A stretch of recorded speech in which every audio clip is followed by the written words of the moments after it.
Hi, it's Steve. Today we'd like to show you how to change a door bin on your refrigerator. It's a really easy job. Let me show you how we do it. Now to replace this part, we simply need to open the refrigerator up.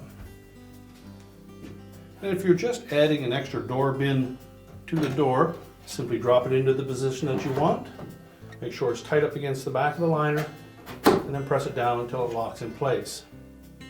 If you're replacing a defective door bin, just pop up from the bottom, remove the old one and discard it. Now to prolong the life of your door bins, we suggest that you allow them to come to room temperature before you clean them and just wash them in lukewarm water with a dish detergent.